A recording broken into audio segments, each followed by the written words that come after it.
বাবাকে জিজ্ঞাসা করে না।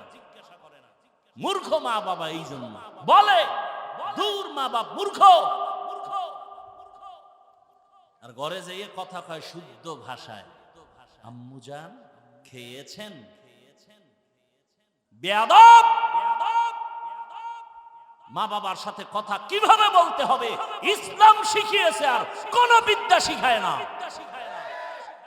ইসলামের বিদ্যা শিখায়, মদিনার রাসূল শিখায় মা বাবার সাথে কেমন ব্যবহার করতে হবে। পৃথিবীর কোন বিদ্যা শিখায় না।